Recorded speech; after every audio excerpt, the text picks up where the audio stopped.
दीपक सरकर मतदारसंघाचे नव्हे तर जिल्ह्याचे पालकमंत्री आहेत। त्यामुळे त्यांनी अन्नधान्य व रोख रक्कम वाटप करताना फक्त मतदारसंघाचा नव्हे तर जिल्ह्याचा विचार करावा, हा आपला त्यांना मित्रत्वाचा सल्ला आहे, असा टोला मनसेचे नेते तथा माजी आमदार उपरकर यांनी आज येथे आयोजित पत्रकार परिषदेत लगावला। मोठ्या प्रमाणात पाऊस पडला आहे। अनेक ठिकाणी लोक पुरात अडकलेले आहेत। आज काही ठिकाणी लोकांची आर्थिक नुकसानी झालेली आहे। काही लोक घरातून स्थलांतरित झालेले आहेत। अशांना खऱ्या अर्थाने आपत्कालीन विभागाने न्याय देण्याची गरज होती। आपत्कालीन विभाग आणि जिल्ह्याचं प्रशासन पूर्णपणे झोपलेलं असून आणि त्या झोपेबरोबर पालकमंत्री त्यांना तशा प्रकारचा झोपणारा मिळालेला आहे।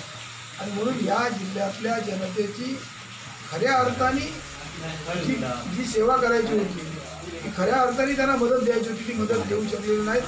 पालकमंत्री दरवर्षाप्रमाणे आपत्कालीन विभाग त्याच्या बाबतीत घोषणा करतात।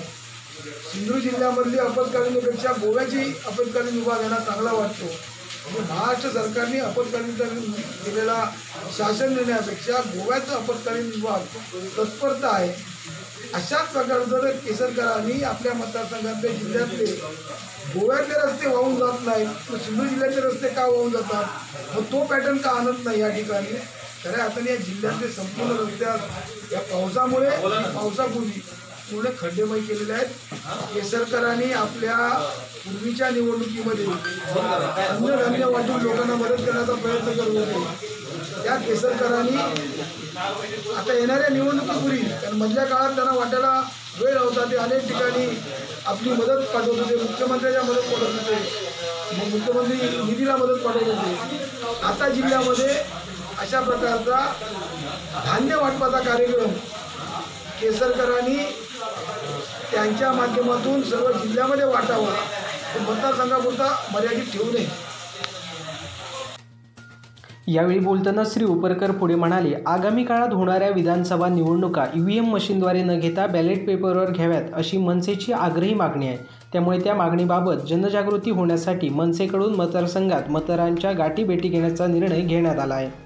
नवनिर्माण सेनेच्या सर्व पदाधिकाऱ्यांचा मेळावा राज ठाकरेंनी घेऊन मेळाव्यामध्ये जाहीर केलं की आपण ह्या सर्व असलेल्या ईव्हीएम मशीनच्या बाबतीत जो विरोधात सर्व विरोधी पक्षाला एकत्र करून राजसाहेबांनी एका व्यासपीठावर आणून की जनतेच्या बाबतीतला असलेला जो उद्रेक किंवा जनतेच्या मनामध्ये असलेला संभ्रम, की अशा प्रकारचे काही गावागावांमध्ये मतदान या सत्ताधारी पक्षाच्या विरोधात देऊ नये, त्या ठिकाणी जनतेला संभ्रम निर्माण होतो आहे। आणि हा संभ्रम ईव्हीएम मशीनच्यामुळे निर्माण होतो आहे। आणि या ईव्हीएम मशीनवरती सर्व लोकांची आता विश्वास उडत चाललेला आहे, सर्व विरोधी पक्षाचा विश्वास उडत चाललेला आहे। कारण सत्ताधारी पक्ष गेल्या लोकसभेच्या निवडणुकीमध्ये 350 सीट येणार अशा प्रकारचं आधीपासून सांगत होते। त्या 303 जागा मिळाल्या।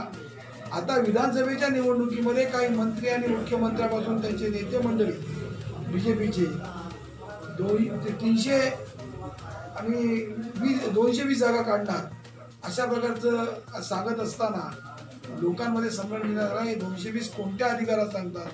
आज वाढलेली महागाई, लोकांचा उद्रेक, या सर्व गोष्टी असताना ते सांग। त्यामुळे आज राजसाहेबांनी सर्व कार्यकर्त्यांना, सर्व पदाधिकाऱ्यांना छापील फॉर्म देऊन लोकांपर्यंत जाऊन ह्या ईव्हीएम मशीन नको, आम्हाला बॅलेट पेपर हवेत, अशा प्रकारचे फॉर्म दिलेले आहेत। जे आमचे कार्यकर्ते फॉर्म घेऊन येतील त्या कार्यकर्त्यांना मतदारांनी सहकार्य करून त्यांना फॉर्म भरून देण्यासाठी मदत करावी, अशा प्रकारचं आवाहन या ठिकाणी आम्ही करतो।